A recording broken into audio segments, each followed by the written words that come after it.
안녕하세요. 학생 여러분 만나서 반갑습니다. 오늘 사회 시간도 재미나게 수업을 합시다. 자, 오늘의 학습 주제는 일상생활에서 민주 정치의 원리가 적용된 사례를 찾아보기라는 학습 주제로 공부해 보도록 하겠습니다. 교과서는 68쪽에서 71쪽이 되겠습니다. 수업 흐름을 살펴보겠습니다. 첫 번째, 전통시장과 대형 할인점 간의 갈등 문제. 두 번째, 유통산업발전법 시행 과정. 세 번째, 대형 할인점의 의무휴업. 나의 생각은? 이런 수업 흐름으로 공부해 보도록 하겠습니다.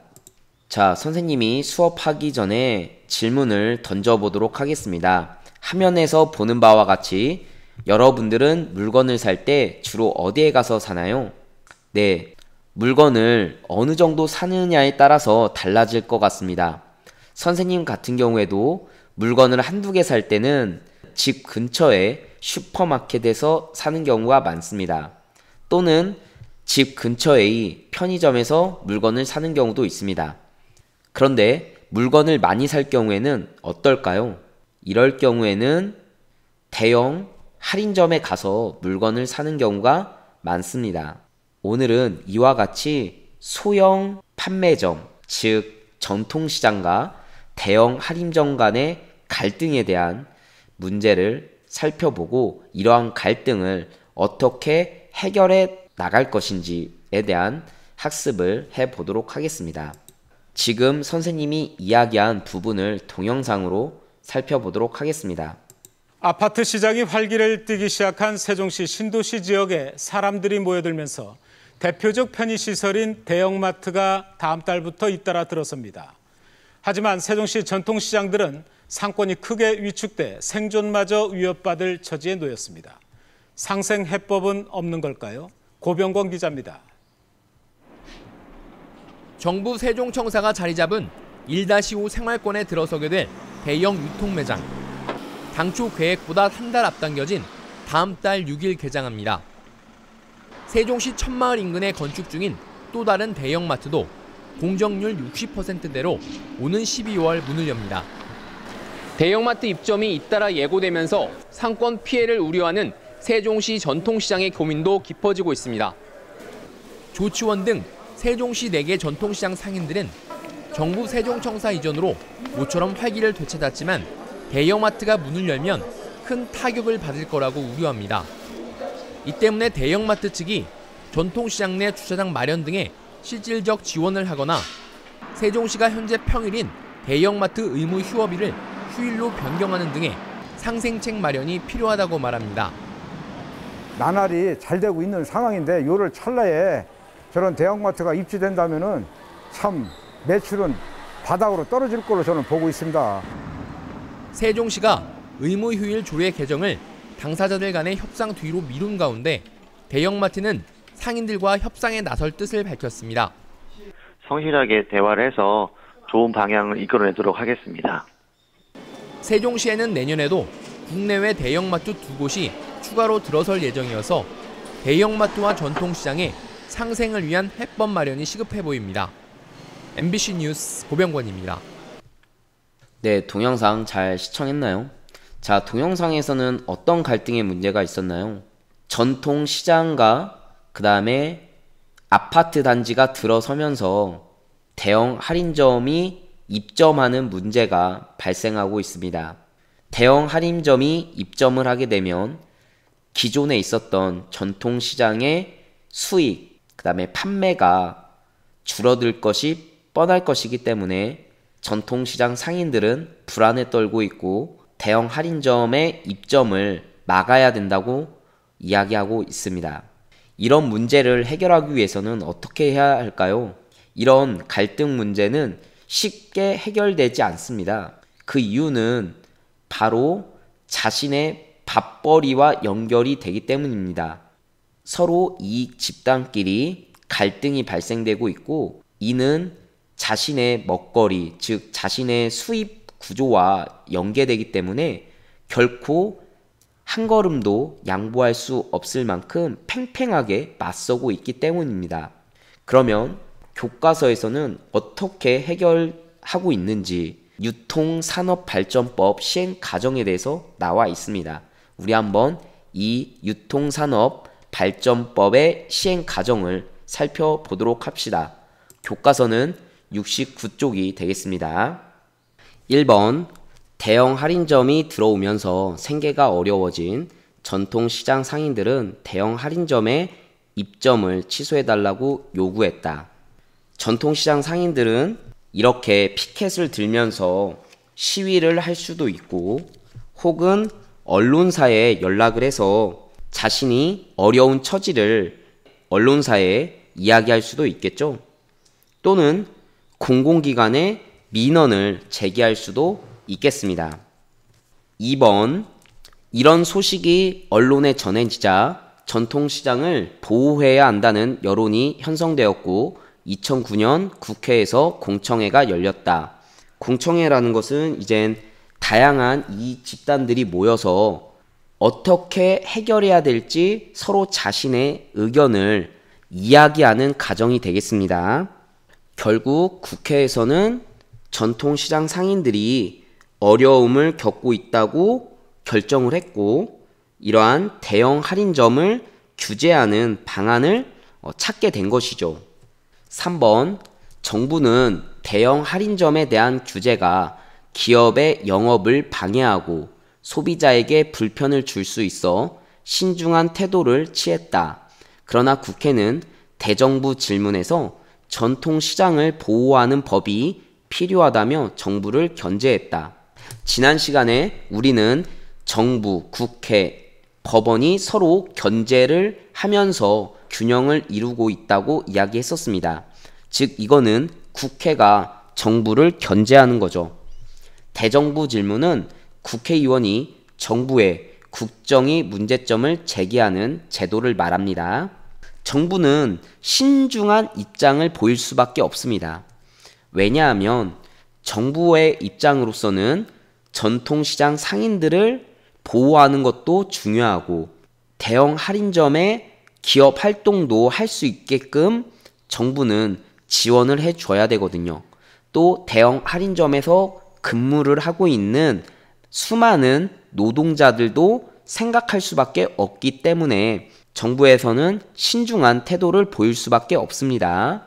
이제는 교과서 70쪽이 되겠습니다. 4번, 마침내 국회에서는 전통시장 상인들을 보호하는 법을 만들었다. 이 법으로 지방의회는 대형 할인점의 위치와 영업시간을 제한하는 조례를 제정할 수 있게 되었다. 조례는 지역의 일을 처리하려고 지방자치단체가 만드는 법이 되겠습니다. 주로 지방의회에서 만든 법이 되겠죠. 자, 그래서 여기서 잠깐 법의 단계에 대해서 학습을 해보도록 하겠습니다. 법에는 여러 단계가 있는데 가장 최상위의 법은 헌법이 되겠습니다. 이 헌법은 국민들이 제정하고 개정할 수 있습니다. 두 번째는 법률 단계입니다. 법률은 헌법 아래에 있는 법이 되겠죠. 이러한 것들은 우리 국민들이 손으로 뽑은 대표자들, 즉 국회의원들이 모여서 법률안을 만듭니다. 그 다음에는 명령입니다. 이거는 대통령령 혹은 총리령 아니면 부령이라고 해서 각부 장관들이 만들 수 있습니다. 이러한 명령은 헌법과 법률 안에서 만들어야 되겠죠. 즉 명령은 헌법이나 법률의 범위를 벗어나면 안 됩니다. 헌법에서 규정하고 있고 법률에서 규정하고 있는 내용, 범위 틀 안에서 명령을 만들어야 된다는 것입니다. 그 다음에는 조례입니다. 조례는 주로 지방의회에서 만든 법이라고 생각하면 되겠습니다. 그리고 규칙은 지방자치단체, 예를 들어서 청주시청, 충북도청이 되겠죠. 이런 기관에서 만든 법을 규칙이라고 합니다. 따라서 이러한 법의 단계에는 상위법 우선의 원리가 적용됩니다. 즉 우리가 가장 기본적으로 지켜야 되는 것은 헌법인 거죠. 그래서 모든 법은 이 헌법 안에 규정되어 있는 것을 토대로 해서 만들어져야 됩니다. 즉 헌법의 규정을 벗어나면 안 됩니다. 교과서 70쪽 5번입니다. 대형 할인점에서는 이 법에 따른 제한 조치가 영업활동에 해를 끼친다고 소송을 제기했다. 그러나 헌법재판소는 전통시장 상인들을 보호하는 이 조치가 옳다고 판결했다. 그래서 소송은 재판으로 판결을 내려줄 것을 법원에 요구하는 제도가 되겠습니다. 대형 할인점에서 소송을 제기했기 때문에 전통시장 상인들을 보호하는 게 맞다라고 판결이 되면 이 원고의 소송을 기각시켜야 되겠죠. 그러니까 유통산업발전법은 정당한 법이기 때문에 이러한 소송은 가치가 없다, 받아들일 수 없다 하면서 기각을 했다는 것입니다. 교과서 70쪽 아랫부분의 지문을 마저 읽어보도록 하겠습니다.